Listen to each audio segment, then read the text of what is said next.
Alright, y'all, it's time. Let's talk about the Batman.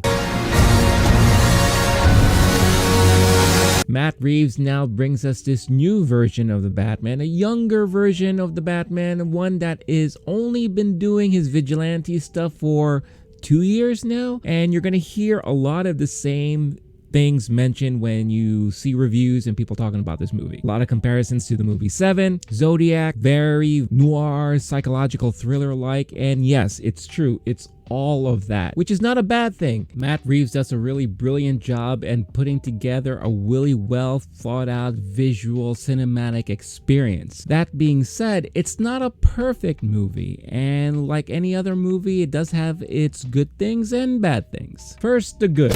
Like I mentioned at the top, this is one of the more cinematic comic book movies that you'll ever see. It's brilliantly directed and the cinematography is top notch. The visuals, the way Gotham is portrayed, everything is so well done that I think this is one of the prettiest and more artsy type of Batman movie that you'll ever see. Speaking of Gotham City, this is probably one of the best portrayals of Gotham City that I've ever seen. When you look around at the way Gotham City is portrayed throughout the movie, you get a little hints of other cities like New York, Chicago, Toronto, and little nods here and there to each of those cities. However, it doesn't ever really make you feel like it's one or the other. So those of you who are from those cities or have lived in one of those cities will appreciate the little nods and little winks at the camera to the audience as to how Gotham City is portrayed. Michael Giacchino's score is fantastic and really blends well with this movie. The way it blends in with the visuals, the way it blends in with the motions and the flow of the movie is so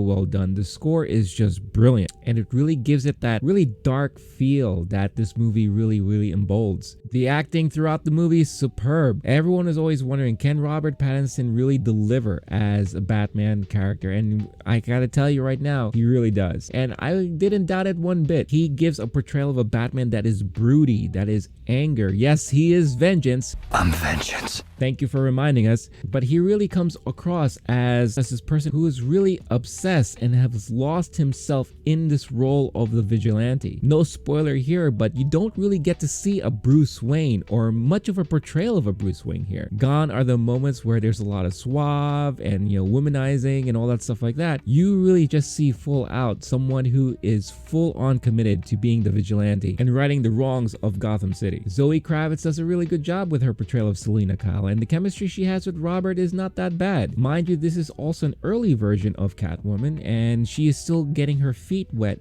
so to speak, in this role and in the character that she's portraying. But I think it's a good starting point to see what else she can bring to the table later on. Jeffrey Wright was great as James Gordon, again another younger version of this character, but you could tell he kind of has that rapport with the Batman, and they tend to act as a duo throughout the movie, and they play really well off of each other. Colin Farrell, my god, you forget that's even him with all that makeup. He does a really good job of portraying a more mafia, mob-like kind of Penguin, something that we have never seen before. Maybe at times a little over the top, but I think it really fits well in certain aspects. The standout for me, however, has got to be Paul Dano. His portrayal of the Riddler is a more sinister, more maniacal version of the Riddler, something akin to like what we may have seen in the animated series back in the day. No longer is he the laughing, jovial Jim Carrey version that we've gotten previously. But you can call me the Riddler.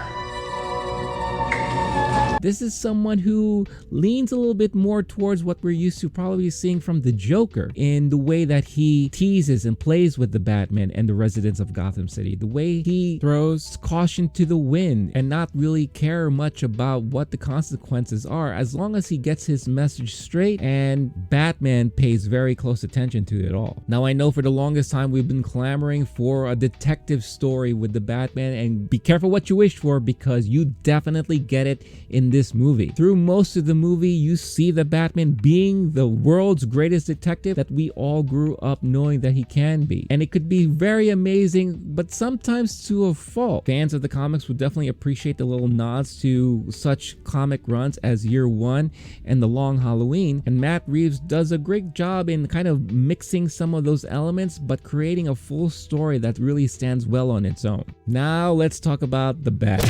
The movie is too long. Clock clocking just under 3 hours at 2 hours and 56 minutes. And to be honest, at times it really felt like it. Some of the action scenes, the drama scenes, some other scenes are way played out and could have been cut a little bit shorter. I get it. We're going for visual artistry, and like I said, it's a very cinematic type of movie, and I appreciate that. But the long walks, the elongated scenes that are there that kind of don't really have much to do with the storyline could have been cut a little bit short, in my opinion. The movie has somewhat of a weak third act. There are several times when we get close to the end that I thought that the movie could end just there, and you felt like it was, but just kept going and going. And then when we finally got the ending, I was left sitting there and being, all right, cool, it's over. That was all right. Let me tell you something. If Peter Jackson really wanted to blow me away with those Rings movies, he would have ended the third one on the logical closure point, not the 25 endings that followed. Now, I don't know if it was just my theater. I watched this in IMAX, and usually IMAX theaters have great sound and the sound mixing is great. However, for some reason, the sound mixing didn't come across that great, especially during the action scenes. I felt like the soundtrack and the score overpowered a lot of the action, where it didn't really give it that gravitas like you might feel during some action scenes from real full-fledged action movies. Some of the punches felt a little muted, and I really didn't get that full sensation in a lot of the action scenes that, oh, you know, these guys are in danger, or, oh, this is a heavy fight scene, and I'm feeling every punch and all that kind of stuff like that. I felt like the trailers did a better job at portraying a lot of those action scenes. Like I mentioned before, Colin Farrell was brilliant. However, for some reason, there was something inside of me that every time I saw him on screen as the Penguin, and every time he talks, it kind of reminded me of a Dick Tracy villain. I got you! I got you! And you tell me you're an officer of the law. I am the law! The certain look, the certain mannerisms that he has, and even some of the dialogue that comes out of his mouth kind of felt a little cheesy or a little campy at times, but for the most part, it didn't really detract me from the movie as a whole. Also, I don't know if it was just me and the goofy dork that I am, but there were certain scenes in the movie that I couldn't help but laugh at, and I don't think that was their intention. One good example I'll explain, and you see this scene in the trailer, is when Penguin's car flips over and he looks out the window all upside down, and you see the Batman kind of jaunting on his way over. There's this one part where towards the end of that, you see the Batman peering in through the window and kind of be like, oh dear. For some reason, I just couldn't stop laughing at that. And there were a lot of moments that I found like that throughout the movies. I wasn't alone either. There were a lot of people in the audience that kind of laughed at the same moments as well. And I don't know if that was intentional, but look, overall, I really enjoyed this movie, and I think if anything, I'm really excited more for the potential that this movie can bring. Matt Reaves, like I said, does a really great job at building the foundation of what could potentially lead to an amazing arc. That being said, I don't really feel like this version of the Batman will do well in the current Justice League movie universe that has already been established. So I see this more as its own separate universe, kind of like the Joker with Joaquin Phoenix. And to be honest, I'm perfectly okay with that. I don't need to see this Batman, team up with Wonder Woman or Aquaman or The Flash anytime soon. There's so much to do with this Batman, and knowing that this is a very early version of the Batman that we're getting, we can actually see this Batman progress in a way like we saw with Tom Holland's Spider-Man. Again, those are just my feelings and those are my opinions, and at the end of the day, it doesn't matter what I think. What matters most is what all of you think. Are you planning to watch the Batman? Are you excited like I was? Is it something that you're looking forward to, or have you watched it already? Let me know all your thoughts and feelings in the comments. Don't forget, hit that like and subscribe buttons and hit that notification bell so that you get notified every time a new video is uploaded. Thank you so much for watching, and I'll catch you all in the next one. Who are you under there? I'm vengeance.